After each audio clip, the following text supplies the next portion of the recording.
Olá! A gente começa hoje com um incidente naval, um navio em chamas, que acabou revelando uma guerra econômica bem maior. Uma verdadeira disputa pelo domínio global do petróleo entre duas superpotências, os Estados Unidos e a China.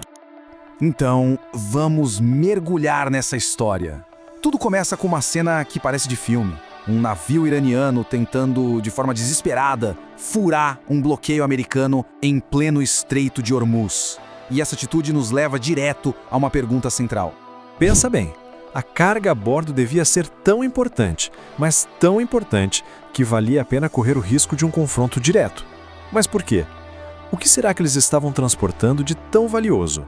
A sequência toda foi muito rápida e tensa. A tripulação simplesmente ignorou todos os avisos. Primeiro por rádio, nada. Depois, sinais sonoros do navio americano. Silêncio de novo. A recusa em parar forçou os militares americanos a disparar. Poucos minutos depois, o navio já estava em chamas. Uma atitude que parece totalmente imprudente, né? Mas isso só reforça a ideia de que tinha algo ali que eles precisavam entregar a qualquer custo. Agora, a história fica realmente interessante quando a gente começa a rastrear a rota desse navio. Porque a jornada dele revela não só de onde vinha a carga, mas também quem era o poder por trás de toda essa operação. Vamos lá. O navio saiu do porto de Gaolan, na China, uma região conhecida por produtos químicos. De lá, fez uma parada estratégica na Malásia e passou por águas perto de Singapura, que é um lugar famoso por transferências de carga em alto mar, justamente para dificultar o rastreamento, sabe? E o destino final? Irã. Ou seja, todo o trajeto foi pensado para esconder a verdadeira origem e o que tinha dentro daquela carga. E a tal carga misteriosa? A suspeita é que era de dupla utilização. O que isso significa? Basicamente, são materiais que podem ter um uso pacífico, civil, mas também, e aqui está o ponto-chave, podem ser usados para fins militares, como na fabricação de armas. E aí veio a confirmação de uma forma bem direta em uma declaração do então presidente Trump. Ele sugeriu que o navio levava produtos químicos para mísseis balísticos e chamou a carga de um presente da China.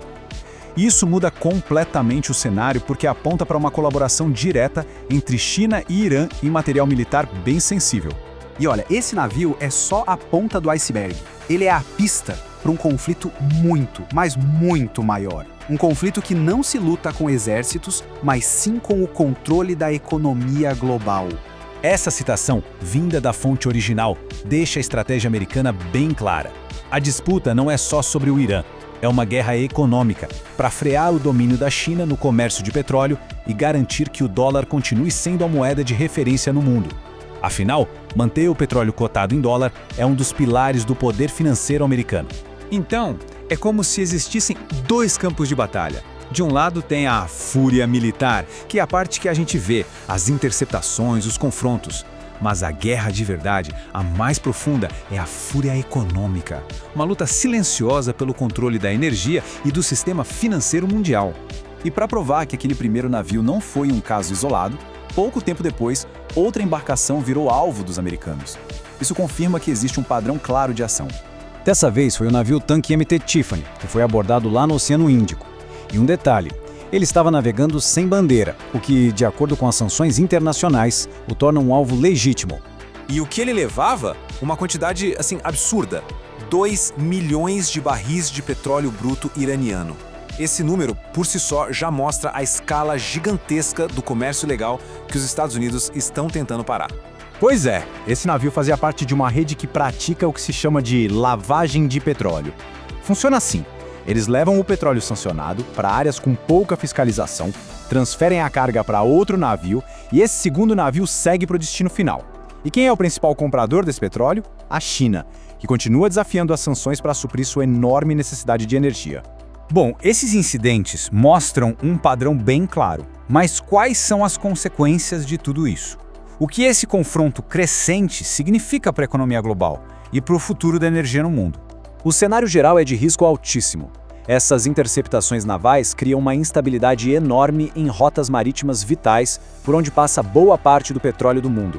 No centro de tudo está a China, que não só compra o petróleo iraniano, mas ao fazer isso, financia Teherã e enfraquece a política externa americana. No fim das contas, essa é uma batalha para decidir se o futuro da energia vai ser negociado em dólares ou em yuans. O que a gente está vendo é um confronto econômico direto entre superpotências e o resultado disso pode redesenhar o mapa do poder global.